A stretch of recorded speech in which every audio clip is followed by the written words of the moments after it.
Hi, I'm eXyu. I play jungle for Dignitas, and I've been playing competitively for like 2 years now, professional.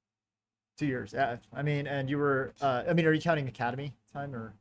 Yeah, I'm kind of academy, but not amateur. So Yeah. like, I've been on Dig for 2 years. Yeah. It's awesome. And I always actually tell people, you're one of the few players who's ever reached out on their own and asked me for advice on like performance and physical fitness. I was shocked. I was literally like, nobody's ever done that. It's always been an org or, like a manager or something. So Yeah, it speaks very highly about, how you're approaching your career and preparation that you put in. I think you're one of the hardest working people. So thank you. yeah, it's really cool to see that in a young up and coming pro. So let's talk a little bit about like just lifestyle and some of the challenges maybe going from just being a high level league player to the transition to being a professional. Like what was that shift like for you? I think a lot of it is like less of a degenerate schedule where you're just permanently playing solo queue. Mm. I think being in LA, obviously there's like the scrim schedule, which is like 12 to 5, and then usually you get dinner with the team till like about 6.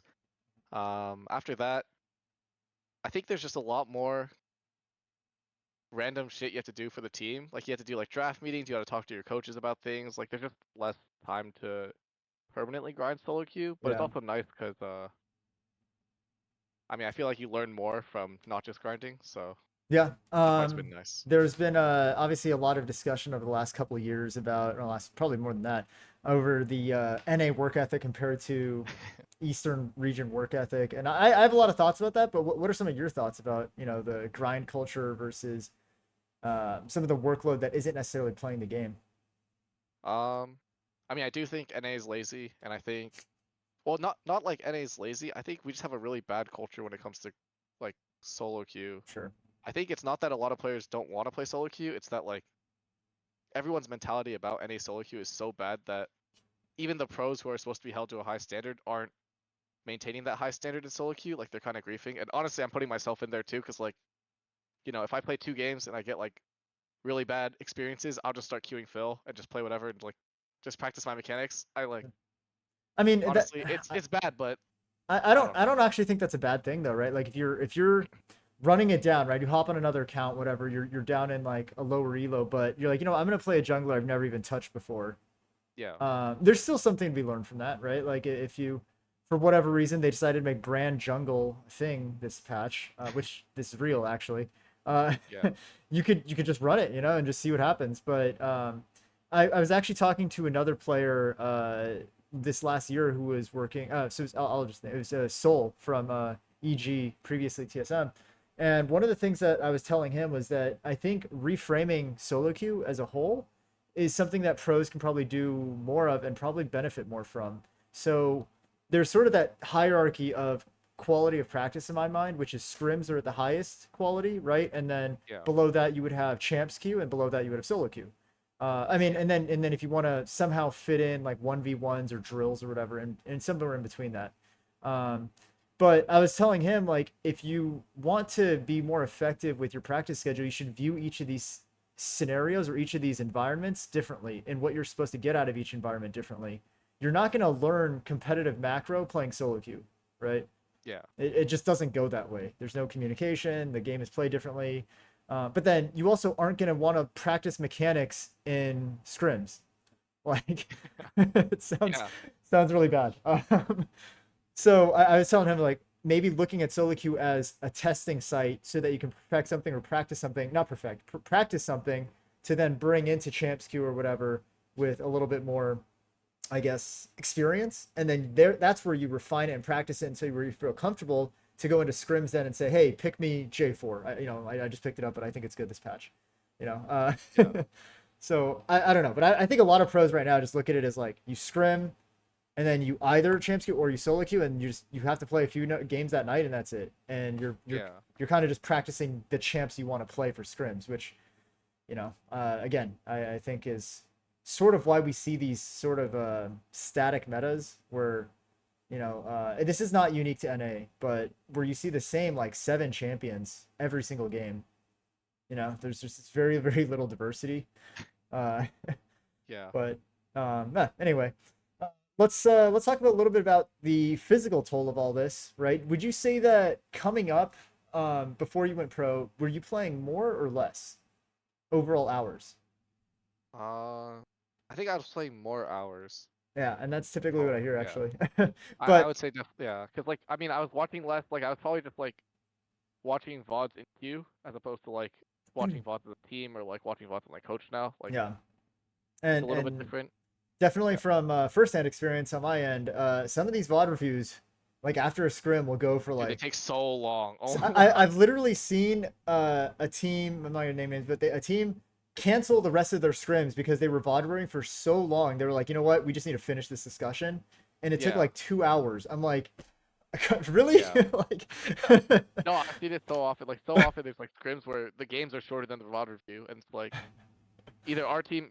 Honestly, our team was kind of criminal last year about it, but like I've definitely seen teams that are way worse. Like yeah, it's pretty bad sometimes. so yeah, one of the things I try to emphasize is that pros oftentimes mechanically or physically will put in less. Like, there's less demand on a pro from a physical perspective because you're overall just playing less hours, compared to a streamer or compared to an up and coming, aspiring pro or even a casual gamer who just grinds. Yeah. Um, but would you say that your issues, right, the physical issues that you've had, have increased, decreased, or been about the same over that amount of time? I think they've increased a little bit. I think Hmm.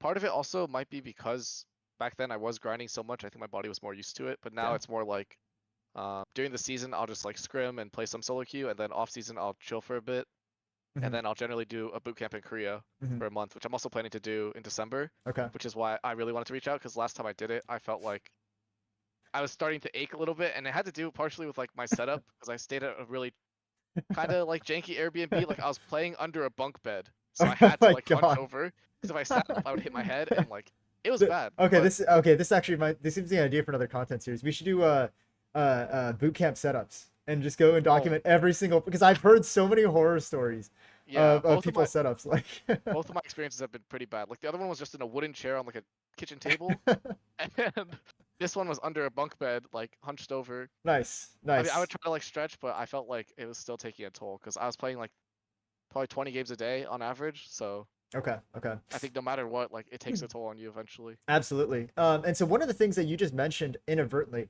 is something that I like to talk about a lot with anyone, not even just in gaming, but it's the idea of load management and capacity. So whenever you start having issues as a result of overuse injuries, right? It's an issue of insufficient capacity. And the way that you manage that is you either load manage, which is, oh, we need to take more breaks. We need to limit how long you play. We need to change your ergonomics so that you're not stressing it out as much. Or we increase your capacity, which is your ability to tolerate those less than ideal or stressful situations for a longer period of time. In your case, you kind of touched on, hey, when I was grinding all the time, I was kind of used to it. And so your capacity was super high and your load management didn't really have to be managed in the sense of you could just deal with it, right? Yeah. The issue that you're having now is your capacity is decreased because you are one going from very very little physical stress to very high amounts of physical stress in a very short amount of time and then coming back down again. And so whenever you start doing that, the body has a hard time adapting, right? We always try to think about homeostasis as something the body does naturally, but a lot of it is also trained. So imagine never ever really running more than 5 miles, but then next month you're going to run a marathon, and then you have to come back down and hope you don't get injured and then do it again. Like it's really really hard to do that. What the body tends to do better with, especially with overuse type issues, is scaling up. You want to kind of you want to increase at a consistent rate and a very controlled amount over a long enough period of time for adaptation to occur. Generally, this is something that we can talk about in detail later, if you want to plan this out more. But I usually think of escalation period. If you're comparing this Korean boot camp to a marathon, you want to be starting 2 months out of how you Okay. start building up your amount of solo queue, how you start building up the frequency of games, meaning that even if you play 10 games a day, it's very different to do that if you're taking a 30-minute gap in between every game and going and leaving and doing something else. Yeah. If you play 10 in a row, that's a very different sensation. And in Korea, that's obviously going to actually be worse because their queue times are so much shorter. Yeah. And the games are shorter, so you're going to be queuing into twice as many games per day. And I mean, I guess it also sort of depends on role, but in your case, I think what you should be thinking about is what is my ideal. I always think start at the end. If you're running a marathon, you know you're running 26 and a half miles. If you're going to go boot camp in Korea, you want to be thinking, what's my desired number of games per day over how many weeks? Yeah, I think I would want to do. I mean, last time I did 20 games a day for Oh three my God. weeks, and like, I mean, that's like what I want to do because I think like, I mean, when I'm there, it's just like wake up, Yes. play, I play like 2 to 3 games, and then I'll go eat, and then I'll come back, play like 6 to 7 or Do whatever, and then you slot in any not necessarily VOD review time, but like theory crafting time or like study time, like anything not game related? in Korea, not really. It was mostly just like my coach would watch my games, and Mm. then if he adds a point, like I'll stop for a bit and like listen Oh, and like okay. see. Okay, so you, And okay, that's otherwise, if I actually have my good. own Yeah. points, I'll like look at my own thing. Yeah, But so you're most of actually the time, it's just yeah. like constant queuing. Like, And this is with your team or by yourself? uh, this was just with Enetron last Okay, okay. or in Yeah. yeah, That's actually interesting because like a lot of times when pros go to Korea to boot camp, it's either with the team, so it's like a full team environment, or it's by yeah. themselves and there's no coach. There's they just go and Yeah, play. I mean, I'm going by myself. It's just he's in Europe, so the time Okay, zone's not terrible, I guess. okay, It was like, cool, yeah, I could cool. watch some games. So you have a few ways to think about this, right? So right now, I would say, okay, let me back up. The most ideal way to prepare for this is to do both. Know how to load manage and also continue building your capacity now so that when you get there, it's not going to be a problem. And building capacity is simply strengthening. It's playing more games to get used to it, but also doing exercise designed to specifically strengthen the muscles and improve the function of the body regions that you're probably going to need in order to accomplish 20 games a day without an issue. Yeah. Um, what I would suggest is you said when are you leaving? Probably early December. Early December. Okay, so you have about two Yeah. months right now, a month and a half, 2 months. This is really good. You need to think, okay, if I have, let's say, 6 weeks to get there, to get to 20 games a day, I know that generally endurance is going to increase like kind of exponentially and then taper off. Um, I generally want to be hitting or let's say 15 games a day in about 4 weeks. And then the Yeah. last 2 weeks, you only have to increase by like another five, right? Yeah. So from now until 4 weeks from now, you need to be upping your games to at least 10 a day. Like at least. 4 week. Okay, 4 weeks. I see. So Okay. in the next 2 weeks, how much are you playing right now on average? I mean, right now I've been doing like 3 game blocks, maybe 2 to 3 times a day. So I could do like 6 games or nine Six. games, but Okay. that's not like my capacity. I Mm-hmm. guess that's like a very Mm-hmm. that's very reasonable for me. Like there's no stress at all for doing that. Perfect. Perfect. Um, So you could also I think think about front loading. So instead of splitting it evenly, do more in the beginning. So like do like 5 games and then yeah, do like 3 or 4 games at the end. Like front loading your block will give you sort of this stress test, and then you can do recovery techniques and all that to finish out. That's another way to think about using just how many games you're playing as a training metric. Um, and then we'll talk a little bit about specific exercises and all that stuff. Definitely trying to target postural muscles, target the muscles that you're going to be needing when you play. yeah. That was part of And what I wanted to talk about too. I feel like yeah, recently like my forearm slash wrist areas like have just been more stiff and like I um, feel like sometimes when I do everyday tasks, like they feel really sore, and I'm like, oh my god, like this should not be like making my arm feel like this. yeah, and that's the thing. Also, oh, I also forgot to mention too. The other difference is that when you were coming up versus now, you're how many years older? Like, Yeah, I guess yeah, it's you been know, like three, 4 years. so how old are you now, just for context? I'm 21, turning 22 in Okay, 2 months. you're still very young, but I will say there is a very very big difference between 16 to 18 and 8 and 20 plus. Like there's just a massive difference in terms of recovery rate, in terms of how much energy you have, in terms of like just even mobility. Everything just functions faster. When I joined the military when I was 18, and there was the difference between when I was 18 in basic training until I was 21 and entering college was night and day. Like I was just a monster. I could just keep going. I'd be like, training all day and I'd be sore, and then I'd wake up and train again, I was It would totally be fine. fine. Yeah, Yeah. 21 hits, and I was like, oh my god, I'm so sore. I can't get out of bed. Yeah. So a lot of that is a factor too. Your recovery rates are naturally a little bit slower. You are still very young, so it's not that big of a deal, but it's something to consider. You're not going to be able to get away with as much, and this is something I've seen across the board with every pro. When they get into their 20s, they can't take stuff for granted anymore. You can't pull to 3 a.m. all nighter, like sleep 3 hours, wake up and grind 12 hours a league. Like you feel terrible. So Yeah.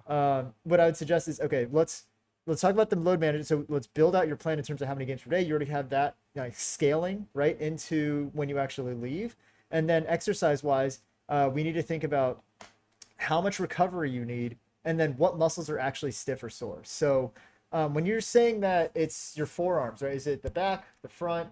What part of your wrist? What are some of your symptoms you're feeling? So for my left arm, it's like the front, I guess, Flexors, of my okay. forearm. Yeah. And then I think sometimes my wrists, like my middle and ring finger, like yeah, sometimes it will just like feel sore when I'm playing. They feel okay. And the middle and ring finger, or like on your mouse hand, is it the fingers or is it like along the wrist or the hand towards the wrist, or is it the actual forearm? Actually, it might be more forearm than the fingers. I think it's the fingers that trigger it, but it's more like here Oh, okay. So you that it actually feel feels. it down here. Yeah. Got it. Yeah. Okay. So I think these are two slightly different issues. Let's talk about the mouse hand first. This is generally where I see more problems in players, especially league players. Um, how long can you play before you start to notice symptoms? Probably still play like 6 to 7 hours before I start like Okay. feeling something. And then if you keep playing after that, how long until you feel like it becomes really, really constant, noticeable, and like uncomfortable? It never gets to that point yet. Okay, But I good. think for me, it's just like I'm really like cautious about it, so Hmm. that Hmm. like when as soon as it starts to hurt, I'm like, oh, okay, like I need to. I'll like start stretching when I'm dead, and Yeah, then I'll be like like, okay, like this is my last one, like these yeah, I'll ones. do Okay, those, yeah, okay. and then I'm just like, Um, okay, yeah, I'm done after this one. well, how would you describe your symptoms? Like, what does it feel like? Sometimes it's kind of like a sharp pain, like Sharp. it feels like, yeah, I think sharp slash like kind of pinching. Okay, okay. Do you ever get like zinging or numbness or tingling, Uh, like electricity feeling? No? Okay, good. not that one. After when you do feel it, does it still hurt to do other things at that point? Like if you were to like pick up a coffee mug or like, cook or something. Not really, but if I were to pick up something heavier, it would probably hurt. Like I wouldn't want to go Got to it. the gym Got if it. I had Okay. that feeling. What's your physical activity like right now? Are you working out? Um, so we've been traveling a lot, so I haven't, but I just started getting back to the gym like I went today, and Okay. then Great. What kind of obviously stuff? there's TwitchCon, but Yeah. after that I plan on going like Hey, more if you want to work out, I already put it out. We can get some gym yeah, sessions I'll in. see if I have time. I mean, Yeah. honestly, I'm not really doing anything at Twitch. I'm kind of just following Kat around and helping her with whatever she needs because this event is more like for her than for Same, me. yeah. So I this is the last year I had a booth, and all this year I'm just like just going to meet people, hang out, have a good yeah, time. So, okay, we'll talk. But what kind of stuff are you doing in the gym? Like the stuff that we went over last year, like dumbbell stuff, yeah. lifting. Okay. So I'm doing less like legs because I know last year when I first worked with you, it was a lot of like deadlifting. Hmm. Now I kind of wanted to focus more on like stamina as opposed to like putting on mass, I guess. So what I Okay. liked about what the one you gave me last time was like the 15 reps Yeah. of each set was Yeah. like Yeah. it Yeah. was really frustrating, but it felt really good after. Like I felt like okay, like I could actually just keep doing it, and Endurance even if it's reps. not the Yeah. heaviest, The like first month of endurance is just so miserable. Like yeah, it's it just because like sucks. you don't even go up and wait, and sometimes you go down because you're like so tired, and then Yeah. But yeah, yeah, there's no dopamine. in terms of what you need though, endurance is absolutely it, right? Like you need to Yeah, have again the capacity. You need to be able to run a marathon, not deadlift 500 pounds. yeah. So good. How are all the dumbbell exercises? Do you ever get that sort of pain with any sort of dumbbell or lifting exercises? Not the pain, but sometimes I feel like uh for bicep curls and shoulder overhead presses, like I feel like my wrist is like the limiting factor, like for Only the dumbbell only the sometimes. right or both? Both of them. Okay. Like sometimes when I Um, pick up the dumbbell and like I try to push it up, like I'm like, it's not that I can't push it, it's like my wrist feels like it's gonna like fall backwards. yeah. So you have a lot of stability issues. Yeah, It's starting to go this way, like. yeah, Okay. Okay. That gives me some clues. Okay, so let's really quickly do a couple just physical tests, looking at your range. So if we hold up Okay. your mouse hand, This one. you're gonna deviate towards your pinky. Does that bring on any discomfort, any pain? No, not Okay. really. If you bring it down like this, so palm down, anything there? It's like a little bit tense here. Okay. Is that similar to what you feel when you're playing? Not quite. Okay. That's all right. And then back this way. Oh, okay. Anything This there? one, yeah. This is the one that feels like when I'm like playing and it That's feels stressed. It's like right here. yeah. Okay, so that's what I call the league muscle. Okay. Those are your extensors. That's your every time you click your mouse, that's what's lifting your finger. Yeah. Actually, I can't hold that position for very long versus like the other ones are all fine. Yeah. And then that one starts to like burn a little bit here. Okay. And that's actually an exercise we can start doing. But what about towards your thumb? Anything there? Oh, yeah. Well, it doesn't go very far that way, What did you but feel? I can feel like this part stretch. Okay. Then it feels a little bit numb and like tingly Okay. on the other side. So you have two of the most common issues that I see in league players, which is probably ulnar nerve irritation and extensor tendinopathy. So Okay. the extensor tendon are the muscles that run on the top side of your hand and fingers. They connect to the tips of your fingers. They lift your fingers, like I mentioned. They connect Mhm. all the way down into this area. So a more common issue in the orthopedic world would be called like tennis elbow, right? Oh, okay. Super common. It's irritation of the common extensor tendon where it connects to the bone. So every time you lift your finger, it's not here that's working. It's actually the muscles here that pull that tendon and lift your finger like a Mhm. pulley. And every time it does that, it's just irritating this area. So Oh, that's weird. Now my arm feels like it does feel sore now. Doing that. yeah, exactly, because you were just actually holding an extension movement, right? You're Yeah. contracting that muscle and it's already irritated. And the problem is when you play every day or you play really regularly, there's a baseline level of irritation that just occurs and is just always there. So when you start Yeah. doing stuff with it, it kind of pushes it past that threshold of baseline to, okay, now I'm already pissed off. So your threshold for pain is another way of thinking of capacity. The threshold is so low right now because of what you're doing that any little thing might set it off. So we want to build that threshold. If you were doing extension based strengthening exercises every day, after a few weeks, you clicking your mouse is going to be negligible work, right? It's the same way that if I can deadlift 500 pounds, me deadlifting 10 pounds 25 times actually doesn't feel like very much, Yeah. right? So That that's makes yeah, sense. it's a comparison I use. Like get even stronger so that the workload that you're doing feels like even less. Um, and then this one, the ulnar nerve, this is the most commonly irritated nerve in PC gamers. It's never actually carpal tunnel, which is a different nerve. The ulnar nerve goes to the pinky and the ring finger.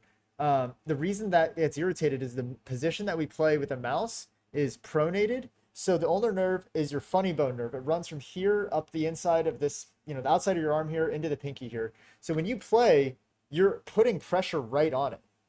And usually, if the edge of your desk is around here, it's almost like stepping on a garden hose. That nerve is running, and the edge of the desk sits right on top of it. And then what you do is a whole bunch of this kind of stuff, which pulls Oh, that nerve yeah. in each direction. So it's just really, really irritable. Um, so one of the things we can think about is: are you using an elbow support? Is it lined up with the desk? Is the edge of your desk actually impacting this part of your arm, or are you further up on it? Any of those things will reduce pressure because Like, yeah, the more supported your this part of your arm is, like on a surface, the less pressure there is on the ulnar nerve. yeah, I'm thinking because well, right now I don't have my normal setup, and usually in the boot camp I'll have a janky setup. So, Mhm. um, So yeah, I'm trying to think definitely about my actual like match, like my competitive setup. I think we set it up last time, but like I think my you armrest is around the table height. okay, yeah, you have two options. You either get armrests that match the table height, or you sit far enough forward that the table comes back to here. So your entire arm is on the Oh, desk. oh, maybe I could do that. I could push my like Yeah, monitor back a little bit and like exactly. sit further. If you have a big Okay. enough table, that's an option I like sometimes because especially if you're S- going to Korea and you don't have access to a nice chair, Yeah. you're sitting in a little wooden chair, which Yeah. honestly is not that bad to be honest. But as long as your arms are supported, you should be fine with that stuff. Hmm. And then exercise wise, so let me talk about both of these issues a little separately. The extensor tendon is a capacity issue, meaning that you need to build strength. So you want to be doing extension exercises with weights or even just holding this squeeze that you did for like 10 seconds and then relaxing and then Oh doing yeah. it If I go like again. this. Whoa. Yeah, hold it for like 10 Yeah, it's seconds. very straining. This is an isometric contraction, and then you relax, and then you do it again, and then you will actually hit muscle failure if you do like 5 or 10 of these. Like, Huh. and so that just says a lot. It says a lot about the capacity of that muscle. So you Mhm. can do this as a strengthening exercise. And one version of this I like instead of just lifting is you come up, and then you curl down, and then you curl up. Come up, and then you curl down, Uh huh. curl Curl up. up. This is actually Oh, okay. this is a warm up I really like. So I tell every pro that I work with, before you play, do some of these as a warm up, Mhm. like 5 to 10. And this is like the equivalent of like in basketball, warming up your glutes or whatever before you play. It's trying to Yeah. get blood flow to the muscles that you need to be using when you actually play. Mhm. It's a much better warm up than hand warmers. Although hand warmers serve a different purpose. Hand warmers just make you, feel like you don't want cold hands for sure. So hand warmers help with Yeah. that. But hand warmers do absolutely nothing to get blood flow into the areas that you need. Okay. Yeah. And then for the ulnar nerve, it's a mobility issue. So you want to be doing ulnar nerve glides or stretches. You're going to think about bringing your pinky behind your headset. I'll mirror you like that. Okay, like this. Uh-huh. And then you're going to bring it back out. When you go out, This does. Oh, actually, it does feel like. yeah, and when Okay. you go out, you're going to bring it down like this. So fingers down this way, fingers Ugh. down. Yeah, there you go. Like that. Yep. And then you're Okay. going to bring it back behind your head. Yep. Nice. So you should feel some Okay. tingling or some pulling. The thing with ulnar nerve glides, only go as far as you can to where you start to feel symptoms and stop. So some Okay. days, if you're really tight and you just say you just played and you're already really irritated and all this stuff is like kind of already pissed off, you might only get to about here, which is fine. You just go there. You're like, that's my limit, and then come out of it. You do not want to push through limits when it comes to nerve irritation. It Okay. will really, really piss that nerve off. So if you're feeling fresh, let's say you just woke up, you're rested, everything feels good, you might be able to go all the way to here and feel almost Yeah, nothing. like right now it doesn't seem too bad, but I can Yeah. see like if I were to play a bunch of solo queue, hmm maybe it would be So less. a good habit for you. Nerve mobility always takes a really, really long time to develop. I'm talking like 6 months to a year to really see improvements, like significant Okay. improvements. But you can definitely manage your symptoms a lot right now just by doing this more regularly.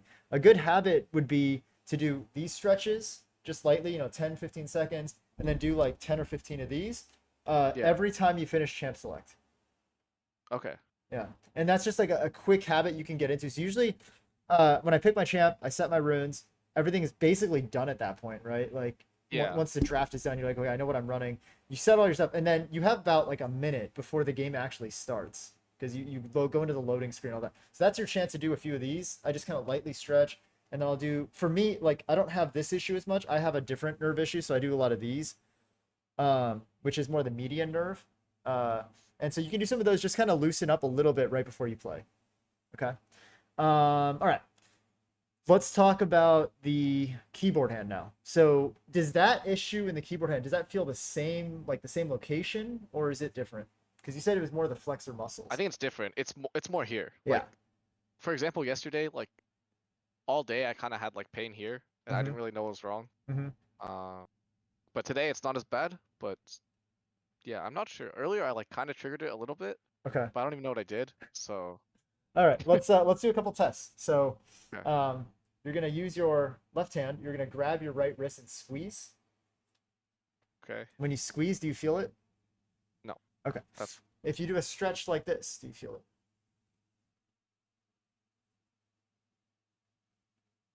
not too much. No. Like a Okay. little bit, but it's like I think that's normal. Okay. Do this again, this thing, and then go all the way out like this. Oh, there we go. I found it. That's strange. Okay. All right. Go all the So way out. yeah, and then do you feel it more? Yeah, it's like a Okay. little bit tingly when I Now go all the way out, and it's and stressed when I'm. through here, the same Yeah. area. Okay. Now Yeah. tilt your head over to your right. Do you feel it more or less? Yeah. Now Yeah. it's like here Okay. too, Okay. and it's like So okay. different nerve issue. And this is again very, very textbook. So this is the median nerve. This is the nerve associated with carpal tunnel. However, you don't have carpal tunnel syndrome. Carpal tunnel syndrome would present in the hand. You have it kind of here. Median nerve issues are much more common on the keyboard hand and that's why carpal tunnel is not really in gamers. It's in people who type all the time. Yeah. When your keyboard hand is in this position and you are doing a whole bunch of actions like this, a lot of times your wrist position will put pressure in the carpal tunnel, and the repeated use of all your fingers, especially with complex movements, starts to irritate the nerve here. The carpal tunnel, I'm sorry, the median nerve innervates these three fingers and this. So when you play League, you don't use your pinky that much, right? Actually, I use my pinky a lot Do you use your pinky because for Q or? or I use it for Q and I use it for A, which is like my attack move. So like a lot of times Okay. I'll use my pinky. Damn, like I need to learn how to attack move. I don't know if that's yeah. Honestly, it's really nice. Like I feel like it's actually easier because like you don't have to actually click on them. You just click near them and it like Okay, I have to play with this. I have such yeah. terrible mechanics when I play ADC. Um, okay, so either way, though, the point is that you are doing more range of motion with your fingers than with your mouse hand, and so the issues tend to be more the median nerve irritation. So similar to the ulnar nerve, right? This one that you were doing. I'm sorry, this one that you were doing with the Yeah. mouse hand. With the keyboard hand, the motion is the one I was talking about, which is this one. And then Yeah. so you can do it this way, or you can do a glide. If that's really, really provocative and tensioned, you can do it like this. You bring your wrist towards you, and then you bring your wrist away from you. Yeah, like that. That one actually feels more straining to have it come This towards way? like yeah, to have it towards me is like more straining than Is to that is that more straining of the muscle?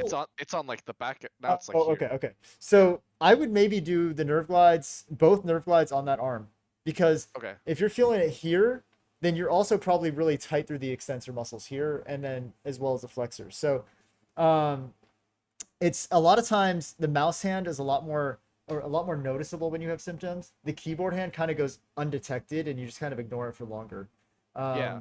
Because it I feel just like this yeah. one didn't pop up till like it strained in my everyday life and I was like, wait, what like why Yeah. is it straining? Well, and that's the other thing is that sometimes, right, like you will strain things in real life and then it starts to affect what happens in game. Like Yeah. you were carrying groceries or something, you kind of strained it, your extensor. Oh, but now you have to go and use that muscle for like 3 hours. You're Yeah. gonna feel much worse, and it's not because of the gaming; it's actually because of the other stuff, and the gaming is kind of just setting it off. So, yeah, I would start with the median nerve glides, the ulnar nerve glides, and then more regular, just flexor stretching, extensor stretching. All right. These are the two easiest stretches. I just think fingers down, palm away, fingers down, palm towards you. Yeah. This is like the only one that I consistently do, Mm-hmm. but I don't know. I almost feel like this one doesn't do that much. I mean, maybe it's doing something that I don't feel, but it doesn't feel the same as when I do this one because there's a lot more stress. Yeah, and the reason is also because the nerves, just by the way they run from your neck into your chest into your arm, Yeah. this is very different than this. Yeah. Because this actually tensions the nerve. And then if you were to go all the way behind you, you would feel even more. So Yeah. I mean, part of what I realized too, which is why I wanted to reach out, is like I feel like my mobility in general has gotten a lot worse. yeah, yeah. Think of mobility. I've actually like more lately. I started thinking about mobility as less stretching and more active movement. And so what I mean by that is you need to regularly go to the limits of your range of motion as much as possible. So instead of just stretching your chest, I would do active movements to your end range, right? Opening the chest, squeezing the back. I would do rotations of the entire spine, so the head, the trunk, all the way down to the lower back, forward and backwards bending, side to side, just every degree of motion. So you can think of any joint in the body essentially at most has three planes of motion. It's forward, back, side to side, or rotation. I mean that covers about everything. So Yeah. when you think about your trunk, right, you can do forward, you can do back, you can do side, and you can do rotation. If you do that, just again, that's a really common thing I do every couple of games.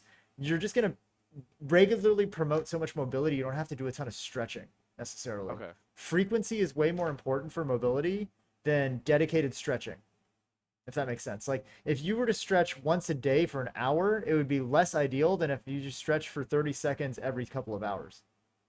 Okay. That makes sense. I mean, Yeah. obviously, I prefer that. Yeah. Hour of It's much stretching. easier to think of it that way, right? So just develop those habits. So, um, you can do nerve glides, you can do all that stuff, and then maybe the next game, that's when you do, your trunk rotation, Yeah. stuff like that. And you'll see me when I stream, I do that stuff all the time because you just listen to your body, right? Don't think of it as like a routine of like I have to do the arms and then I have to do the trunk. If you're playing and you're like, man, my neck is stiff, that's your reminder, after that game. Okay, I need to do like full rotations, test the range, Yeah. and then listen to your body. It's gonna tell you what it needs. All right. Yeah. Cool. Any questions on any of the exercises or the pathologies stuff I went over just now? Like what you're feeling? Not much. I guess how much should I do of it, like of each exercise? Just do it till like it feels sore, or do it till like For the mobility, I would say like any of the range of motion movements, I'd say like yeah. 10 to 15. Okay. Stretches you want to hold for about 15 seconds or until it feels like it's good enough. Usually what I say is like when you first do it, you feel a really intense stretch when you need Yeah. it. And then after like 10 seconds, it kind of goes away. So that's about good enough. If you hold Okay. it and it lingers for more than 10 seconds, then just hold it for longer. Right. Okay. But don't really go over 30 seconds is what I would say. Be careful with doing this stretch, especially like for very, very long periods of time, because when you stretch a muscle, you actually inhibit its function. It will not work quite as well for a little bit. So you might stretch a lot and then try to play and you're like, oh my God, why are my fingers not working? And it's literally because Okay. that muscle's been inhibited, it's actually shut off a little bit. And so you kind of have to like wake them back up. Yeah, which is why you never see Olympians doing static stretches before they jump and stuff. It just Yeah. is not good. Um, for the strengthening, again, I would still keep it at the 15s, like 15 reps with any of the weights, any of the resistance stuff you're doing in the gym. For these Yeah. ones, the holds, it's sort of within tolerance, right? I would not do these before you play. Okay. I would do them after Like you play. Because you're basically fatiguing that muscle, completely exhausting it. So if you do that right before you play, you're gonna have a lot of issues. yeah. So I would do it like probably every other day and then after you play when you're done for the day. And then after you do these, then you want to lightly stretch. Okay. To relieve any residual tension from holding a contraction. Also for the gym exercise, what is the one for my forearm called? Like I'm the one you just mentioned. yeah, so I'm a big fan of just a variety of dumbbell curls in your case because it sounds to me like you have some wrist stability issues. And so the more time you can spend doing dumbbell curls in like different positions this way, and this way, you're gonna have better just proprioception and control around the wrist. Press motions are really good. When you do a press motion, you ideally let me use this paint bottle as a dumbbell. Um, you ideally Okay. do not want a totally straight wrist, actually. You sort of want a 15 to 20-degree angle of the wrist so that the weight sits, if you look at it like kind of from the side, the weight sits directly on the heel of the hand all the way down to the elbow. Okay. And what I see a lot of people do wrong is when they do a press, they start to either bring the weight here, and you can see now this is no longer in line with my elbow, right? This is Yeah. behind. That's going to cause this sort of force. So if you bring the weight here and you keep your wrist like this, the weight is going to travel because of gravity straight down into the elbow, which then means that the force acting to push it up is going to be my shoulder, rather than when it's like this, it's actually my flexor tendons, and I have to hold it up like this. Yeah. Similarly, from this angle, you don't want it this way. I see a lot of people do presses like this. On it like just flat You out you that. want you want it directly over your elbows. So Okay. this sort of motion. Forearm should always be totally vertical from every direction. Okay. Yeah. That sometimes when I have people try that for the first time, you have to go way down in weight. Like Yeah. you might be I'm pressing gonna 30 try. I'm gonna pounds try and all this stuff tomorrow, and I'll let you know how it goes. yeah, you might be doing like 20 pounds, and the second I have you actually okay, well stop you doing this because now you're using your triceps and all. If you do it like this and you actually use your shoulders, all of a sudden you cut your weight in half. Like people have no Yeah. control all of a sudden. Yeah. It's much harder, and the way I see it actually, the harder an exercise is to the relative weight. So the least weight you can do to make the exercise as hard as possible is actually the goal. It's not about lifting more weight. It's about lifting the least amount of weight while making it as difficult as possible. I see. Yeah. Because It's just that, less of yeah, a flex, but I think it's probably it's right. better than. But the idea is that that creates the most stimulus per pound, right? And if you think about weight as also being sort of correlated to injury, the higher the weight, the higher the injury risk. Yeah. So it makes more sense to me to do the least amount of weight, but make it as mechanically difficult as possible. So that when you do get stronger, you will, then you start going up in weight, but you're still limiting your risk of injury because you're not Yeah. overdoing it with weight. No, that makes sense. Yeah. Yeah. When I put it like people are like, oh, actually, that makes a lot of sense. Like, who cares? Like, Yeah. I think um, it's just like you get in your head about numbers yeah. sometimes. You're like, oh Yeah. my god, like I'm stuck at the same numbers for a long time I've now. been, yeah, I've been lifting for so long now that I just, there's obviously like certain numbers I want to maintain because I'm like, oh, like I have a decent bench press. I don't want to ever drop below like 185 or 225 on a bench. But like Yeah. at the same time, I do listen. Like if I go in there, I'm doing my warm up with like 135, and I'm like, man, I am not feeling it today. I'm not gonna even try to ego like to 225, even though I know I can. I'm just not Yeah. gonna do it. I'm just gonna like, okay, let's just do 135, but I'm gonna do it really, really slowly. I'm just gonna work on Yeah. form because I just your brain's telling you like I'm not ready for this today. I think that's super important. That's something that usually takes like experienced gym goers like years to fully understand.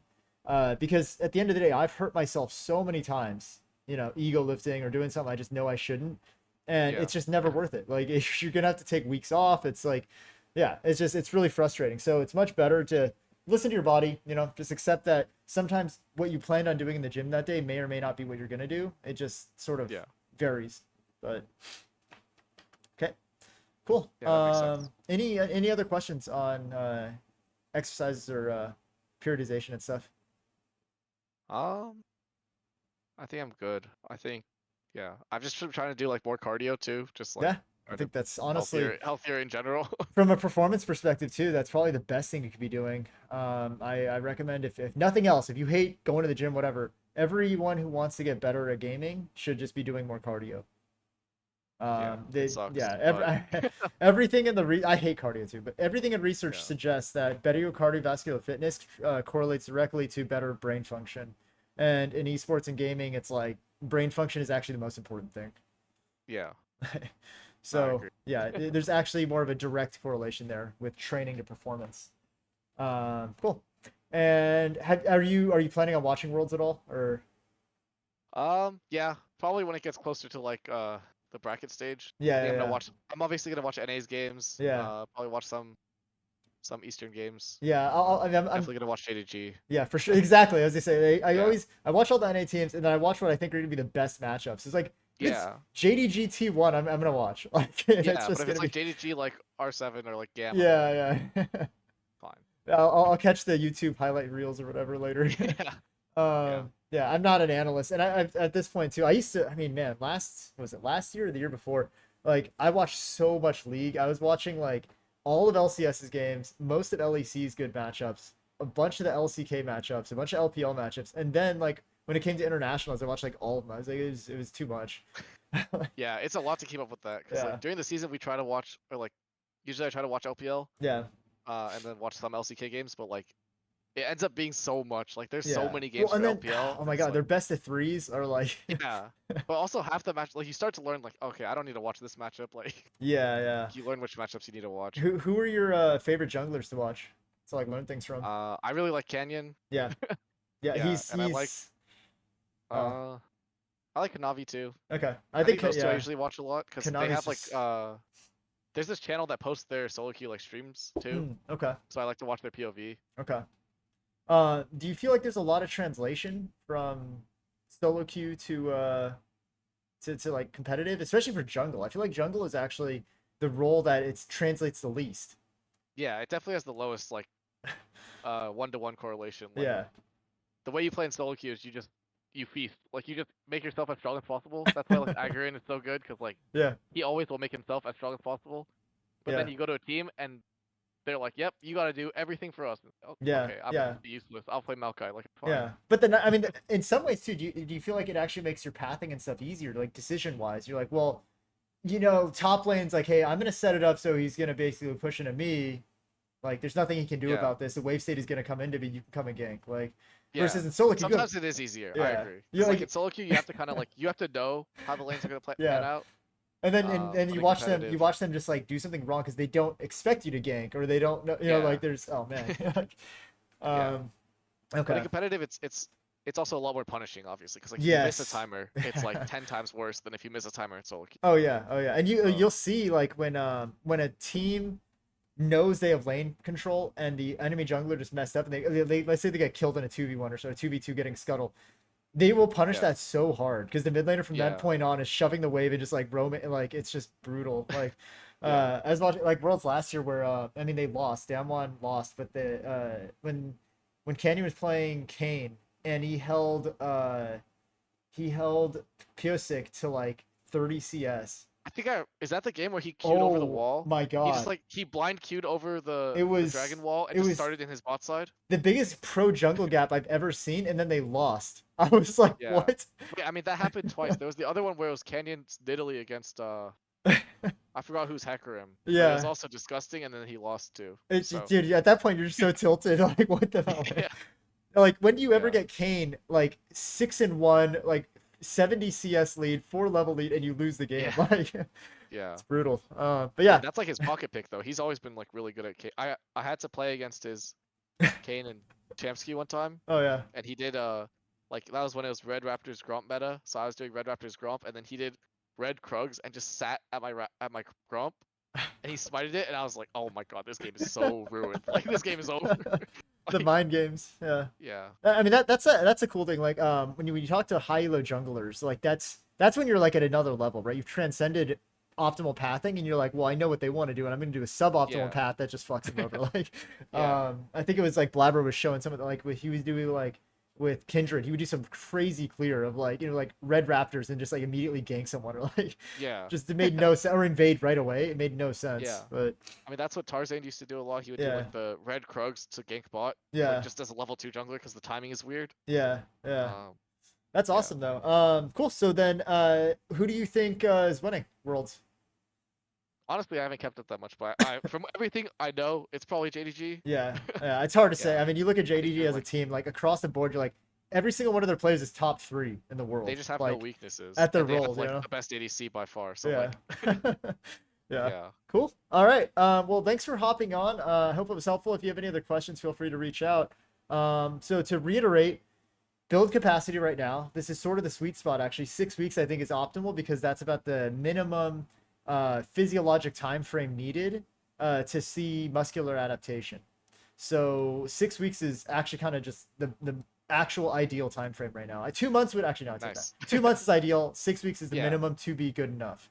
So Okay. yeah, I would start now. Start training heavier now, and then decrease training load as you get closer. Does that make so? Okay. I'd rather have you start playing solo, increase your solo queue hours a little bit right now, but train super hard in the gym right now, like really really Okay. fatigue out, kill the muscles, and then you flip that as you get closer to Korea. Then you start playing more and more solo queue, decrease the amount of stress you're putting yourself under at the gym. Yeah. Okay. I think especially because when I go to Korea, I don't know if I'll have access to a gym. So also, I Yeah. guess, are there any like calisthenics versions of this that like I don't want to Korea? use the term calisthenics because that in my world that like for to me that indicates a very different level of training that I think is not for Okay, never beginners. mind. Like, If it's but not like any but free weight, yeah, no yeah, weights. yeah, yeah. Like things like this, right? Like the holds are still good. You could do Yeah. push-ups actually if you could tolerate that wrist position. Yeah. I would slowly start to build tolerance to that because I think push-ups are actually a really, really good exercise for gamers because it really does train wrist stability and also grip strength. Yeah. When you do push-ups, you don't want to just like drop your forearm into your wrist. You want to actively squeeze the ground as you're pushing. That's something I Okay. always try to emphasize. Um, Like and squeeze the ground, like palm touching the ground still, yeah, or yeah, palm is like palm okay. on the ground. Let me see if I can like give you like you want to be here, but then you also want to Yeah. like grip the ground. Okay. Like I don't just like flat palm and like go neutral. You want to make it an active grip so that it actually trains the stability of your wrist. Okay. Okay. And then you can also just do regular stuff like some of the back extend. If you can bring a rubber band, actually would be great. So you could do like W's, stuff like that. You could use it for wrist flexion, all the different curl motions. Like when it Yeah. get Actually, I have some resistance bands. yeah, Maybe I'll just bring some of actually those. take- They pack Okay. really easy and they can give you varying resistance all the way up. So Yeah. yeah, I think that would be really good. You don't necessarily need dumbbells, you just use the Yeah. bands. Yeah. Um, Makes sense. what else? Yeah, I mean, if you wanna, when you get to Korea, like, send me a picture of your setup. Like, I'm interested. Yeah. I'm gonna have to. Hopefully the Oh, giveaway dude, I won't be should. as bad. This is actually such a good idea. I need to get in contact with all the pros I know who are going to Korea and be like, let me see your setup. Yeah. And we're just gonna get a Usually the ones collage. who don't go with their team Yeah, have like yeah. a lot jankier setups. 'Cause That's the what I teams mean. usually Yeah. are pretty nice. Like all Yeah. the streamers and all the like Yeah. yeah, I've seen them playing on like these like Dante I think posted his like little tiny like kitchen table, but it doesn't even look like you have room for a mouse. Yeah. It's like But yeah, Gotta do what awesome. you gotta do. Yeah, I mean, somehow you'll still hit challenger, so I'm not worried. Like, Yeah. here I can have like an optimized setup, the best physical fitness in the world, and I can't get out of gold. But that's it. It Yeah. just goes to show, right? Like It's physical just a health, different kind of training, you know. dude. You're Yeah. training in the gym, we're training Yeah, keyboard. but also it's also because the game is mostly mental, and Yeah. I don't know well enough. Cool. All right. Well, good luck with everything. Again, reach out if you need anything. All right. Yeah, awesome. Thank you so much. Thanks You're for having welcome. me here, and thanks for all the advice. No Appreciate problem. All right. Look forward to seeing you play. it. Yeah, thank you. Bye. See ya.